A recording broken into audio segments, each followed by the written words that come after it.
Hi guys, okay, in this step what we're doing is showing some of the techniques we'll be using in the demo. Basically what I'm doing here is just creating a value scale to match the one from the photograph. So I'm building 4 different values starting with the lightest and then gradually adding a little bit of more neutral tint until we get to the last one, which is going to take neutral tint just about as dark as it'll get.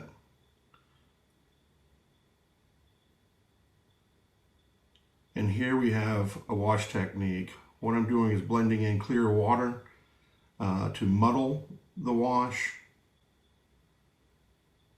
and create an effect that's not uniform. And here, if you can see down at the very bottom of the video, I'm painting around some shapes to show you how I save my whites. Moving right along.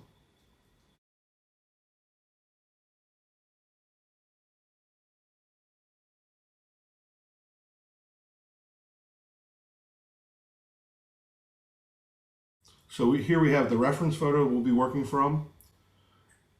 And then what I'll do is change that to a black and white image and then blur it to replicate what it would look like if you squinted.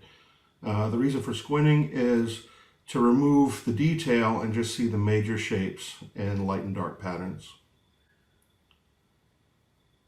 Then using Photoshop, I've done the same thing, breaking this down into a 4-value image.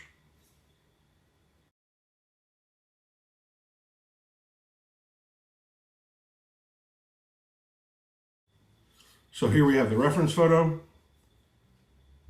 and I am pointing out the different values I'll be using rather quickly. And then here's the first wash with that lightest value. It's important to know that watercolor is going to dry quite a lot lighter than it looks when it's wet. So prepare for that. And then I'm carefully painting around my reserved highlights. These are things that are hard to get back. You can do it in opaque, but I think it's much cleaner when you can do it just by painting around objects. If you look at the way I'm running this wash, you see the bead is coming down in a relatively uniform fashion, meaning that it's I'm not painting something too far down the page and allowing other bits to dry. And that's, this is something that comes with practice, but it's something you can get. And continuing, I'm just using a little clear water there to wash out a bit of the shadow that I've pushed or put under that arch. And then leaving the tops of cars and things like that with a reflection. But it's, especially in this first pass, it's important to combine as many shapes as you can.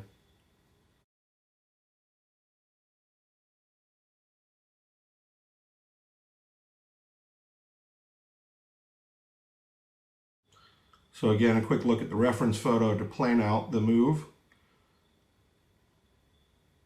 And now I'm using negative painting, or painting around things, so that they'll stand out. The whole process is the same.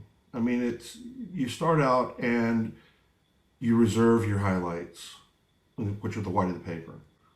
In the next step, you reserve your highlights again, but you add something to the mix, meaning that you then paint around more objects. And this starts to add to that layer or a feeling of layers and an interest. So this can go quite slow, and obviously I've sped up the video quite a bit to make that easier on you. But again, you'll see me quite quickly catch up, since I've gotten quite low on the page there with the right side.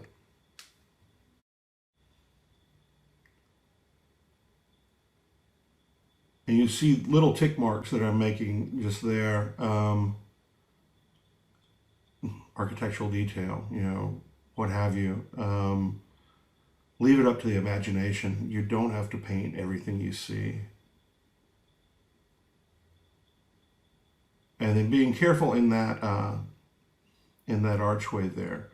And there's me spraying a little bit to keep the wash wet.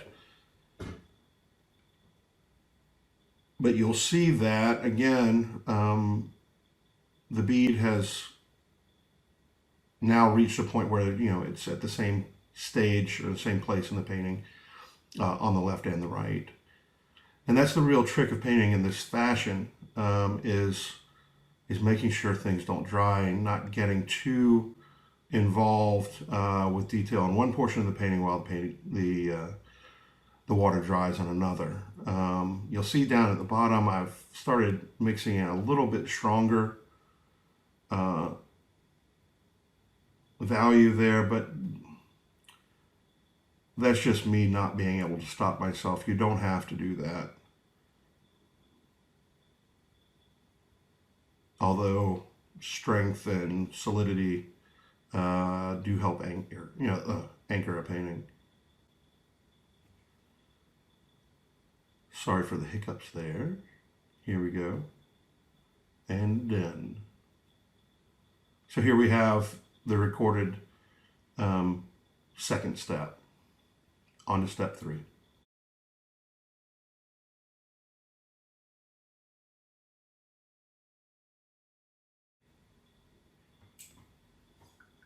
And with each darker layer, what's happening is as you're painting one layer on white paper, it looks fairly strong.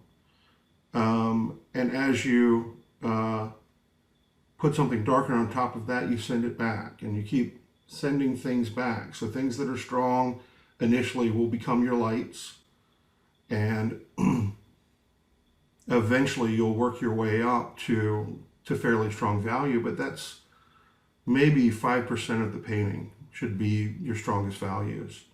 And that's, you know, of course, there's no ratio or rule to that. It's just something to keep in mind. I always say don't clobber them over the head, meaning, you know, keep some subtlety there.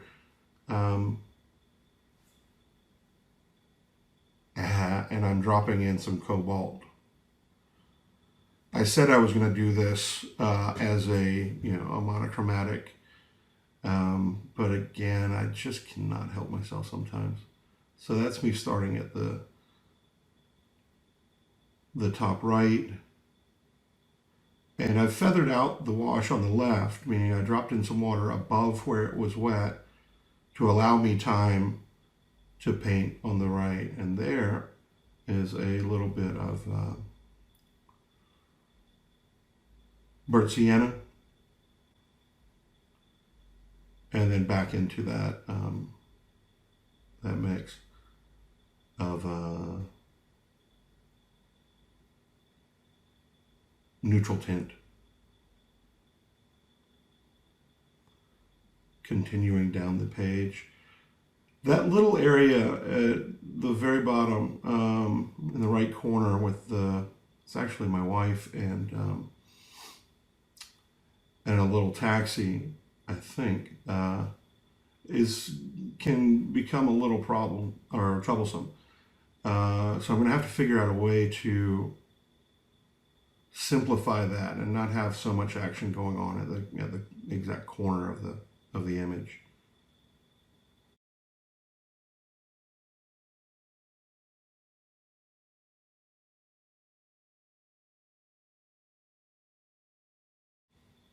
So I've tried everything here, and now I'll continue that darker wash on the left side. I was able to do that because I did feather in that clear water, and there is some burnt sienna going into that mix as well. If you want, you can certainly paint around the entire window and then get to a point you're comfortable and come back and put the little details in the windows. It's just finding out tricks and shortcuts that work for you. So there I'm starting to add some foliage from the trees. And my easel is shifted, I think, so we can see things a little bit clearer at the bottom. And I'm starting to put in some fairly strong darks.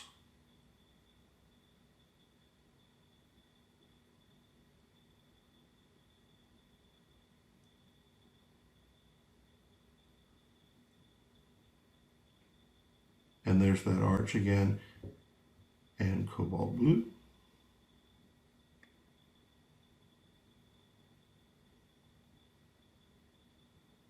Trust in these shapes. I mean, either if you're squinting when looking at something, or if you've actually run it through a filter in Photoshop, trust in the shapes that you see. They'll make the objects right if you draw them correctly and in proportion.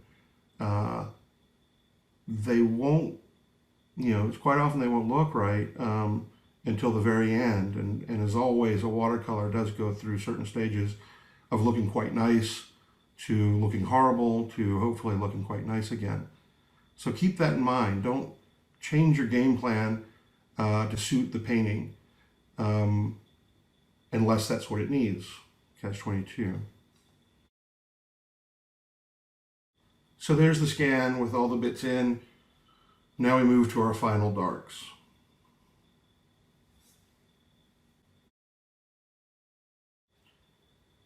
And here we are putting in the final darks.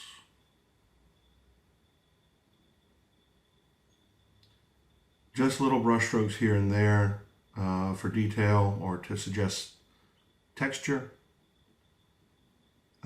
I'll use clear water to disguise edges and make them go away, or to bring in deeper value, which is exactly what's going on there.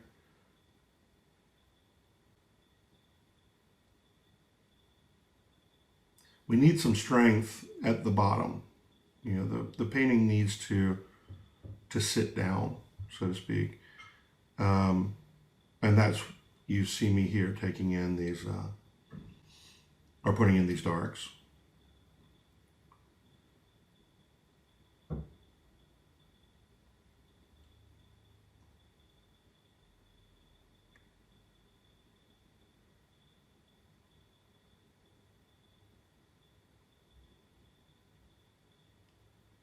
Continuing to fuss with details a little too much.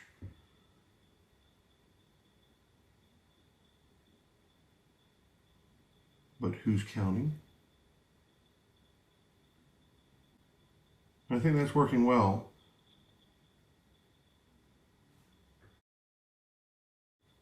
And the final pass, which is the final pass.